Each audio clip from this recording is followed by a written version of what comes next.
as you inhale,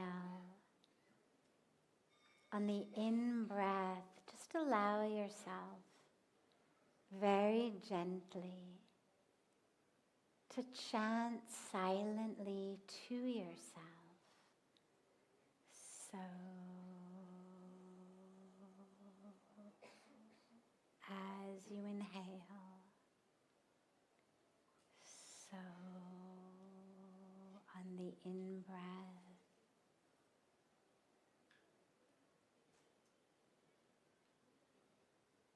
and as you exhale, on the out-breath, hum.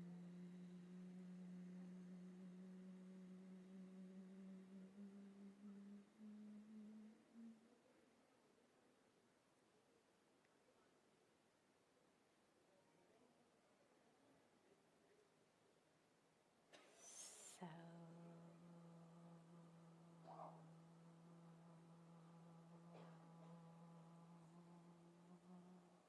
as you inhale, and hum as you exhale, as the breath rises and falls, as the awareness stays anchored within. Just allow the mantra to chant silently, slowly, on the rise and fall of the breath.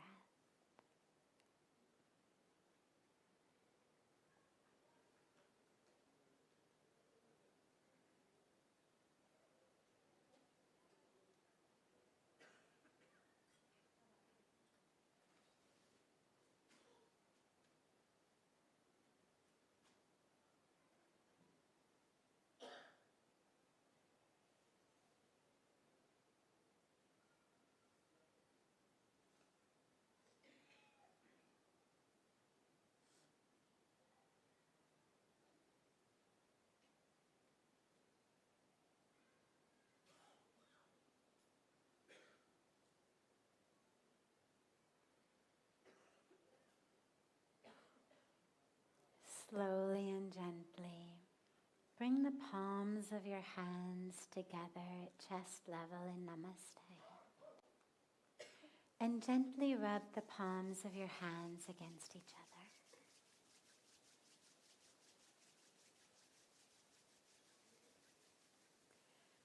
Press the palms of your hands into your closed eyes.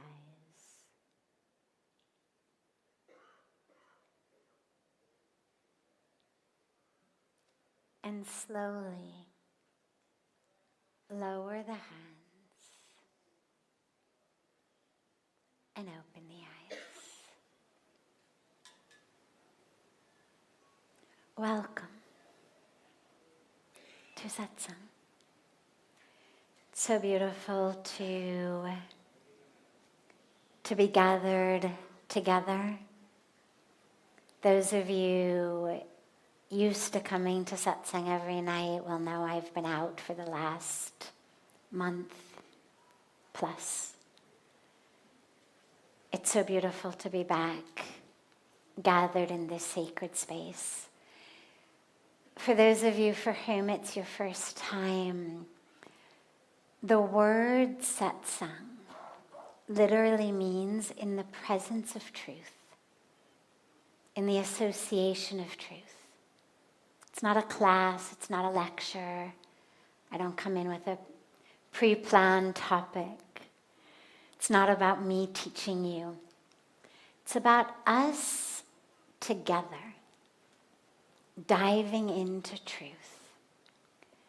And we speak about two different types of truth. There's what you could call the lowercase t truth, which is, today is, what is it? Wednesday, right? Wednesday. It's the 18th. It's probably about 6:45, maybe 7 in the evening-ish. We're in Rishikesh. It's true. It's not a lie. But pick up the phone and call your friends in California or Australia. Not only is it a different time, but in Australia it's already the 19th. Different times, different dates, different places. And even here, an hour from now, it'll be 8, then 9. So that truth is a truth that keeps changing. It's true, but only at a very, very specific intersection of time and space.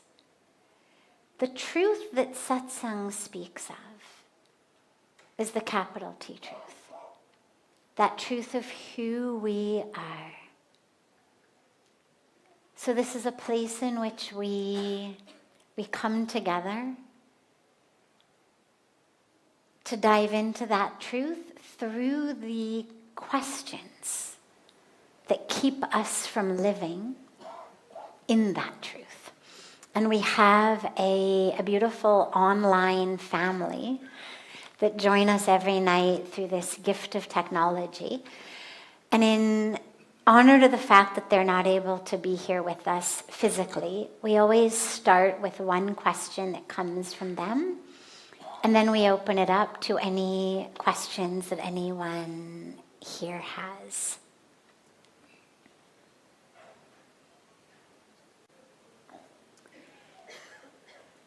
I am lately plagued with bad decision-making and self-doubt that is holding me back in so many ways. I want to understand myself so I can become a better and purposeful human being.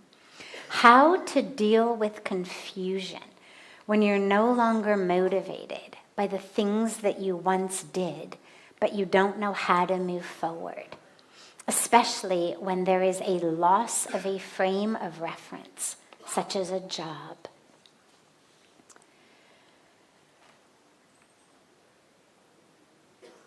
So this is one of the core dilemmas that we face as human beings. We don't know who we are, and so we don't know what to do. And when we don't know what to do, we make bad decisions. But it's interesting because if you look at nature, everything in nature knows what to do. They don't make mistakes. You don't see a peach tree emerging out of an apple seed. You don't see a caterpillar that, hangs out with millipedes and centipedes and so decides not to climb the tree, not to weave the cocoon, not to become a butterfly because it forgot. We tell stories about sheep and lions, but actually, sheep know their sheep, lions know their lions. A monkey runs up to the top of a roof, leaps off it. Dog doesn't. Dog could chase a bird to the top of a building. Bird flies off. The dog doesn't jump off after it. No matter how much it wants to catch it, there is something inherent within it that says, I don't have wings. I'm not a bird. They don't eat each other's food. Everything in nature knows exactly what to do, except us. We are the one species. Pujya Swamiji, my guru, always laughs. He said, when we're supposed to be eating, we sleep. When we're supposed to be sleeping, we eat. We eat things that are not even really food. It's no wonder that we are sick in our bodies, in our minds. But specifically with regard to this question, our frame of reference becomes our job. We don't know what to do. We don't know who we are. So we do the backwards. We understand who we are based on what we do. So maybe I grow up in a family of engineers. I become an engineer because, hey, that's what you have to do. I then say, who am I? I'm an engineer. I then lose my engineering job. And not only have I lost my job, I've lost my sense of self. When it never really was who I was. It was just what I studied in school, what I started doing because it was what I was told to do. These days we're directed by culture, marketing, social media, some random influencer we follow. Half the time we don't even know why we're doing what we do. We just saw somebody on a billboard, someone on social media, someone told us what to do. Or someone scared us into, if you don't do that. And this is a beautiful opportunity. It's why losses and challenges so frequently are those that actually bring us deeper spiritually.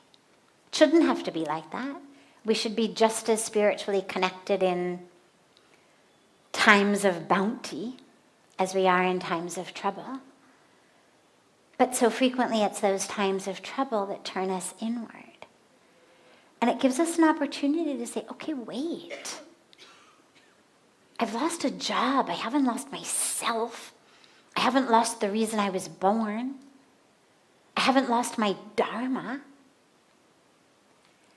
And so we use the extra time on our hands to say, who is the one who used to show up at work? Who is that? And who's the one who watched it all happen? And this is this line of inquiry that takes us into contemplation. You go deep enough, it takes you into our beautiful philosophy of Vedanta. Who am I? Who am I? And you get finally to the point of realizing I am that light of awareness. I can be aware of 100 different things in very, very quickly moving sequence. I'm aware of my hand, a finger, a glass, a table, a step, a paper, a couch, a man, a woman, a pole, a light, a fan. But awareness doesn't change. Just the object I am aware of does. And ultimately, the path is a path to realize I'm not the object, I'm the light.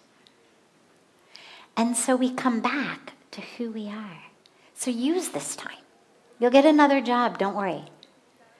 Our motivation is misplaced when it's just about punching a time clock to get enough money to buy the things we want that we think are going to make us happy.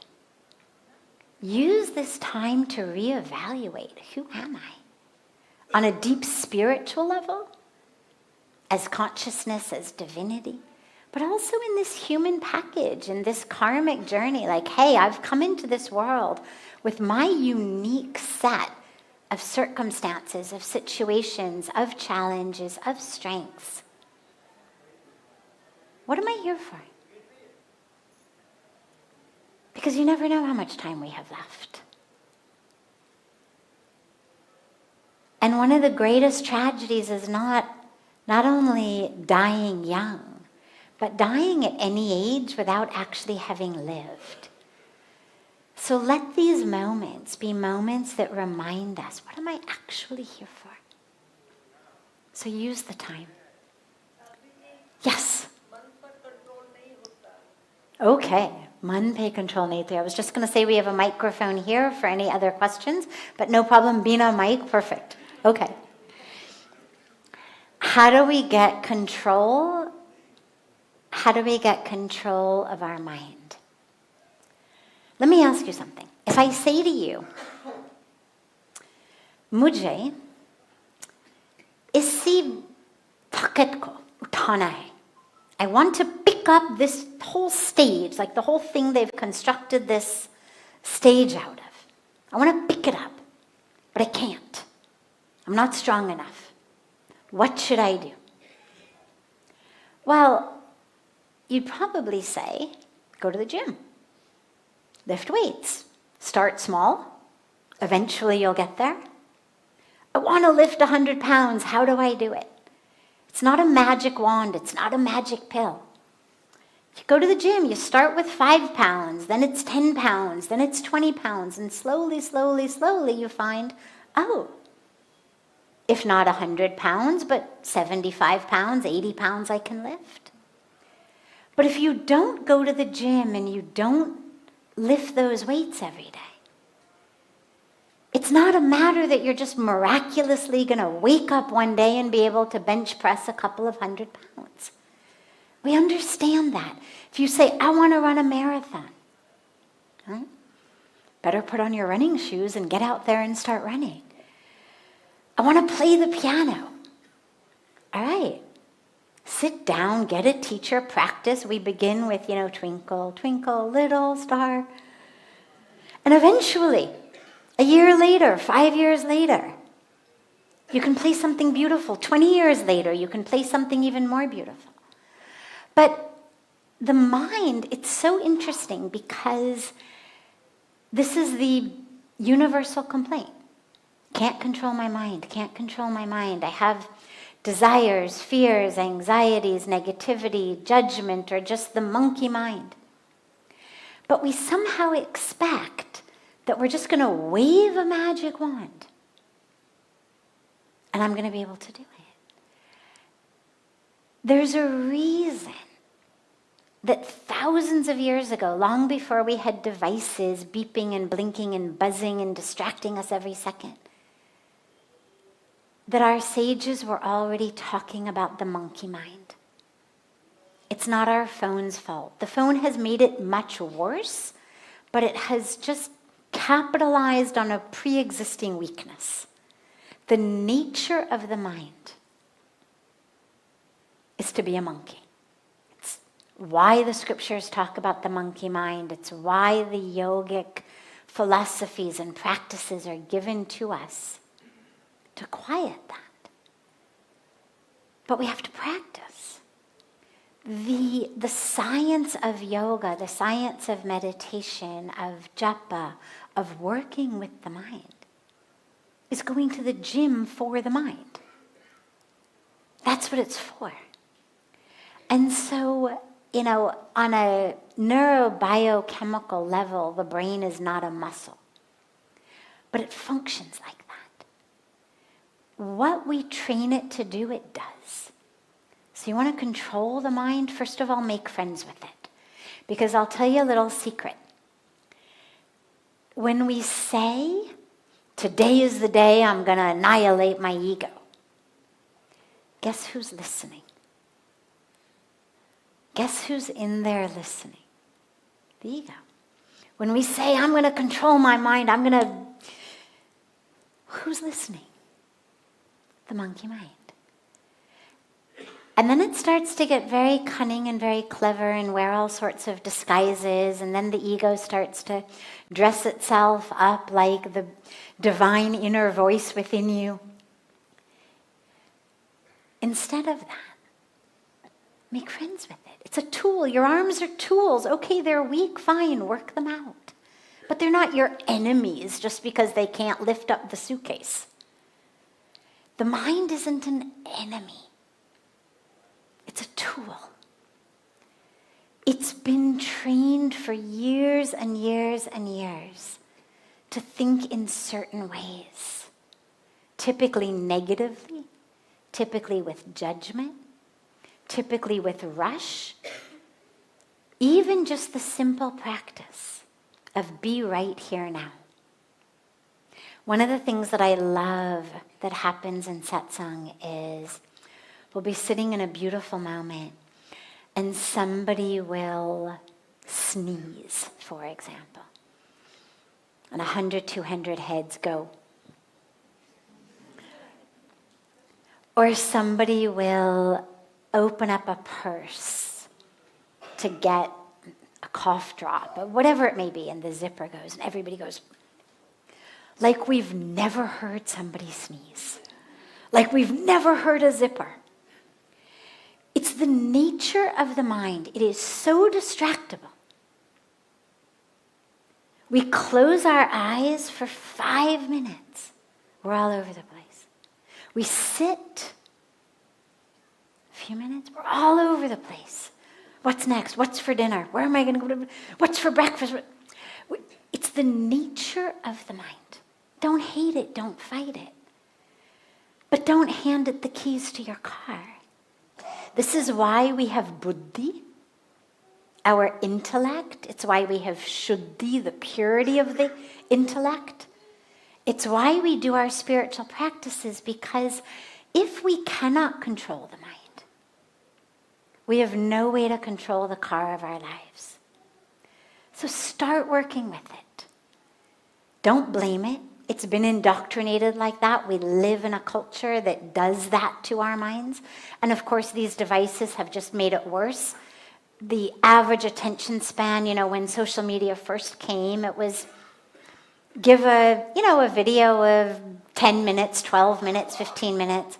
Then it became, it has to be 3 minutes or less, like nobody can pay attention for more than 3 minutes. Then it became 90-second reels. Now it's like, they allow you 90 seconds, but nobody actually watches that long. So say your bit in 40, 45 seconds.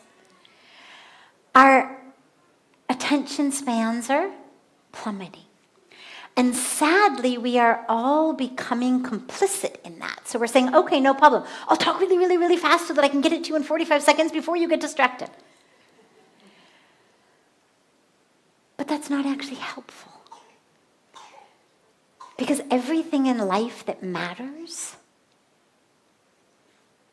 love, a beautiful conversation, a loving connection, a good book, an important discussion, God realization, combating climate change, bringing peace, raising children. It requires attention. It requires the ability to be present. So start practicing. Start with meditation. Japa, the practice of a mantra, is one of the most powerful technologies that we've been given. And if you are not from a religious tradition in which it feels appropriate to you or compelling to you to have a Sanskrit mantra from the Vedas, don't worry. It can be anything. But having that prayer, that name of God, divine word, whatever it is, that you can have chanting in your mind all the time, is one of the most powerful technologies to work with the mind. But get started, start working. It's the nature of a monkey, but we have thousands and thousands and thousands of years of technologies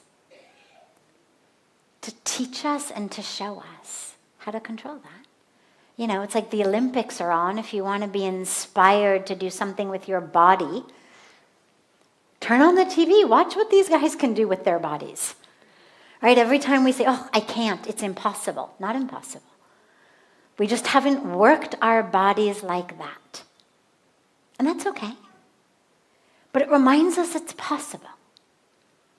And in the same way, you may not be a rishi living in a cave in silence for decades. That's okay. You can be a householder in the world, but at least with the ability to have that muscle of your mind in your hands. Beautiful. Wonderful. Yes. Wonderful. Other questions? Yes. Come, stand. Mike unko dena. We have a little rule in satsang, which is kids first.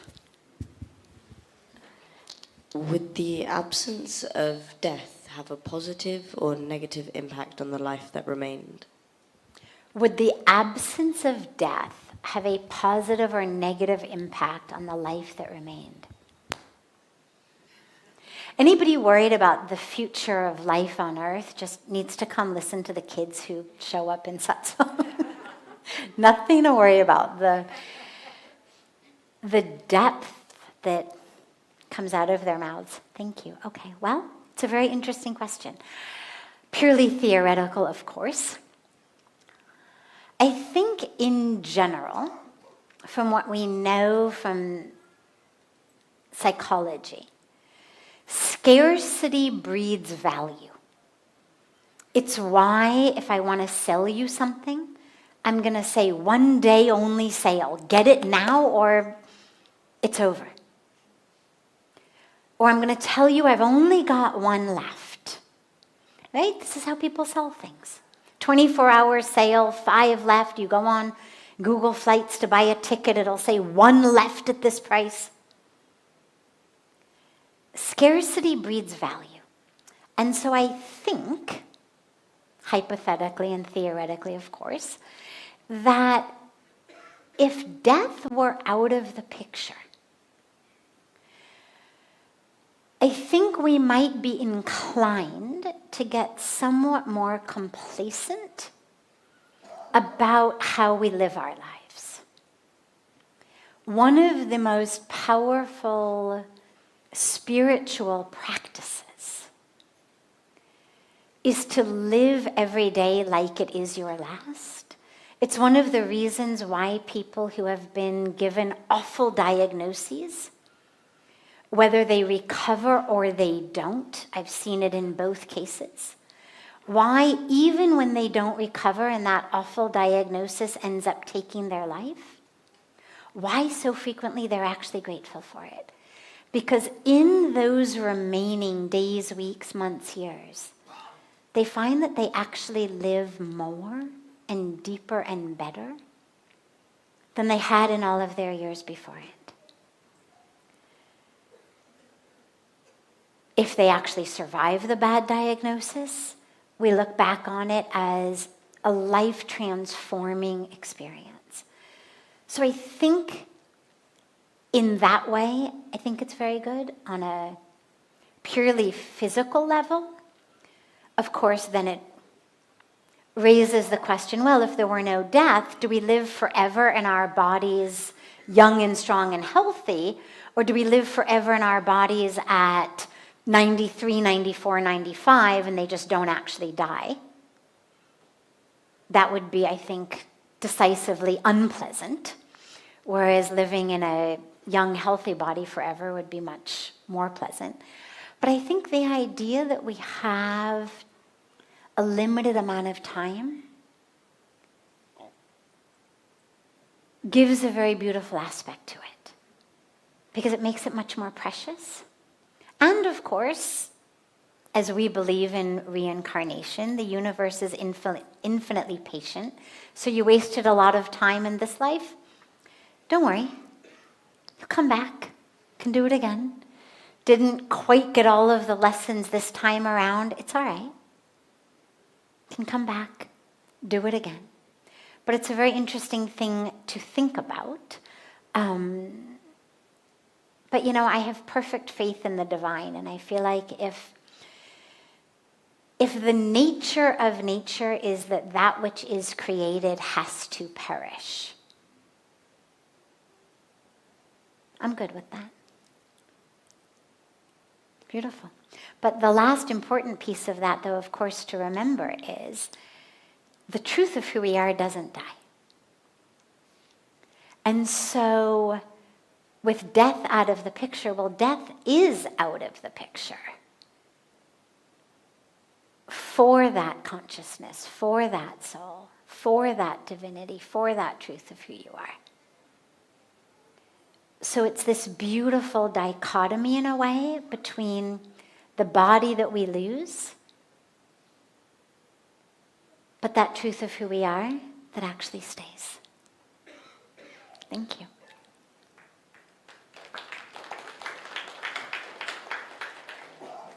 Question? Okay, maybe tomorrow. We have time for one more question, if there is one more. Yes, of course.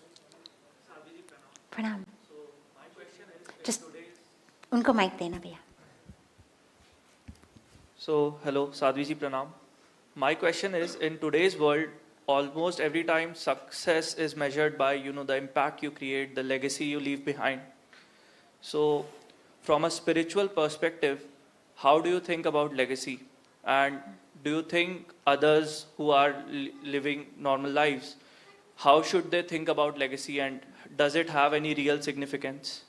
Beautiful. Well, the most important legacy isn't what starts when we die. It's what starts every minute of every day.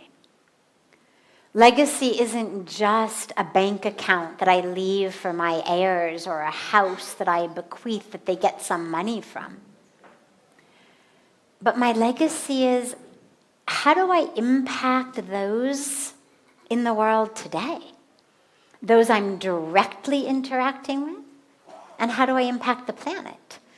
Quantum physics is now catching up with what our rishis told us thousands of years ago, which is everything you do is impacting everyone else.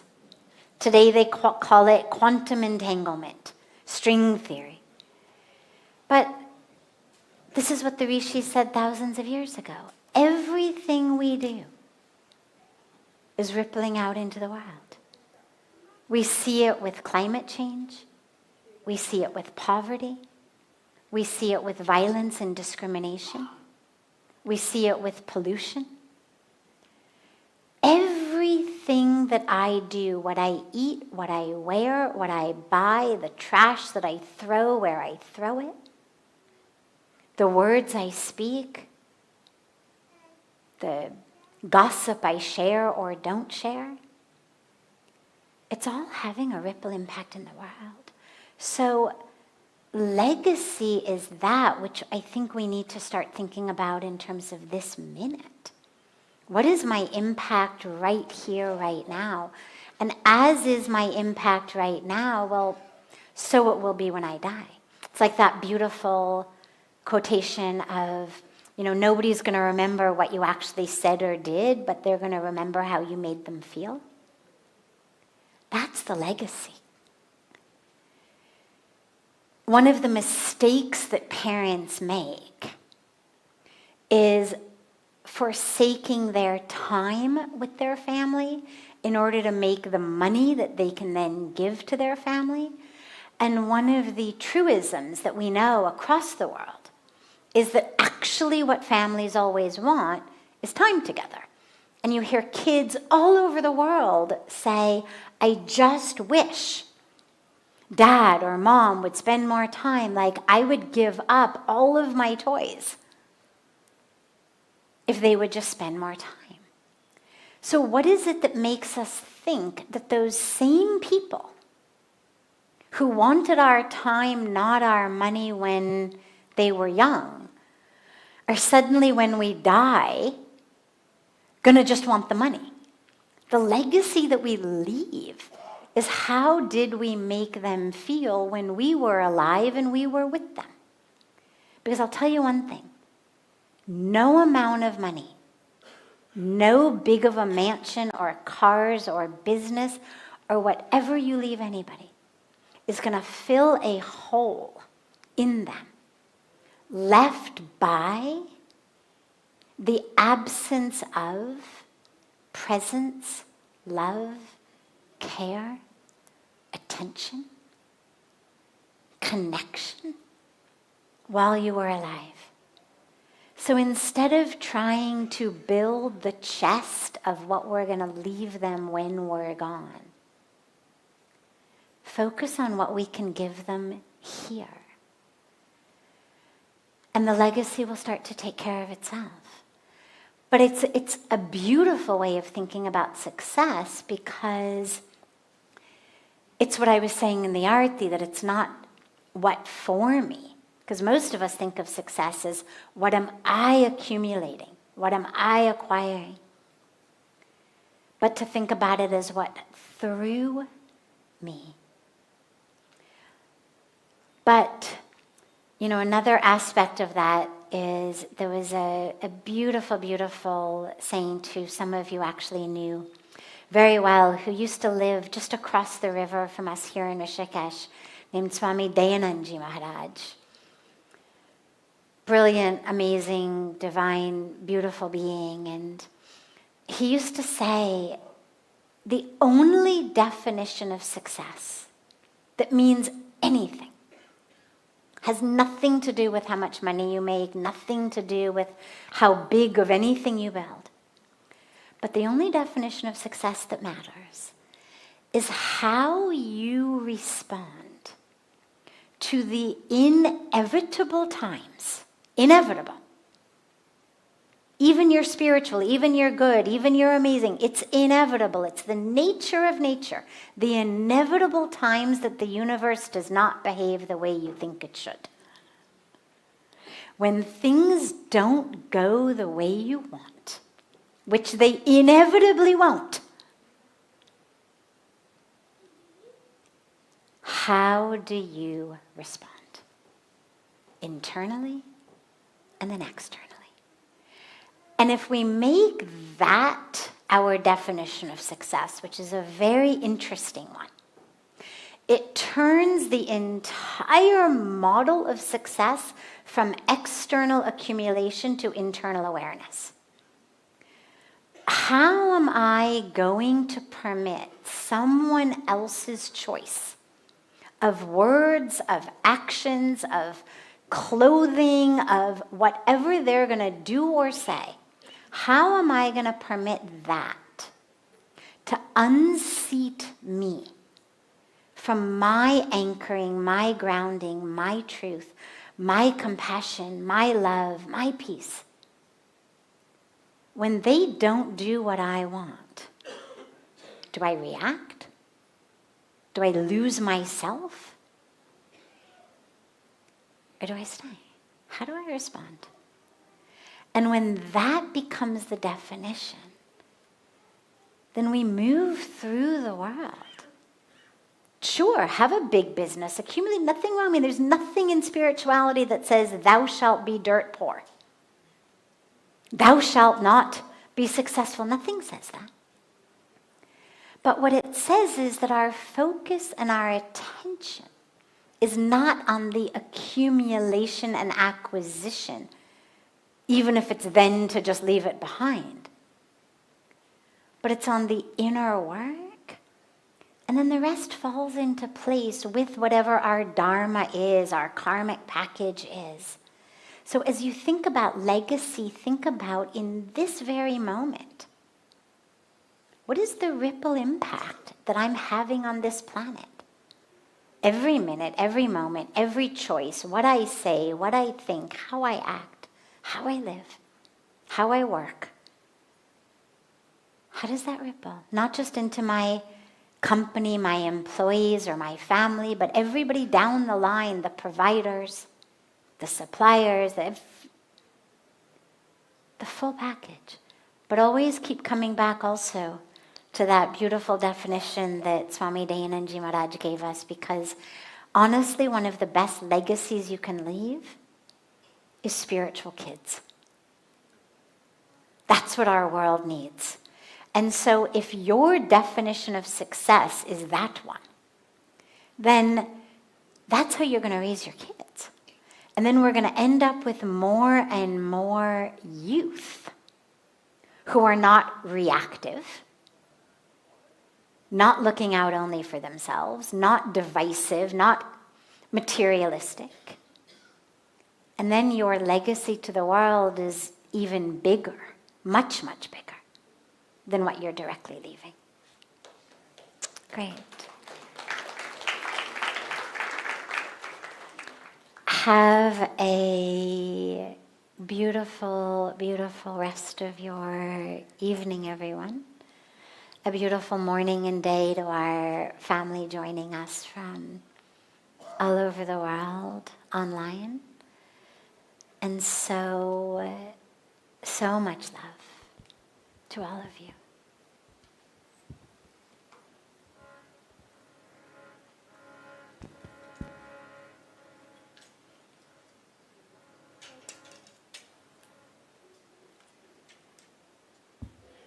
Thank you, Sadhviji, for this beautiful satsang and the brilliant questions that were asked. We'd love for you to all stay connected. Each night we live stream satsang on YouTube, Instagram, and Facebook. You can find it by searching at Sadhviji. We also have some paper at the back, so if you didn't get an opportunity to ask your question tonight, you can write your question on the paper and Sadhviji will answer in a coming satsang. We also have little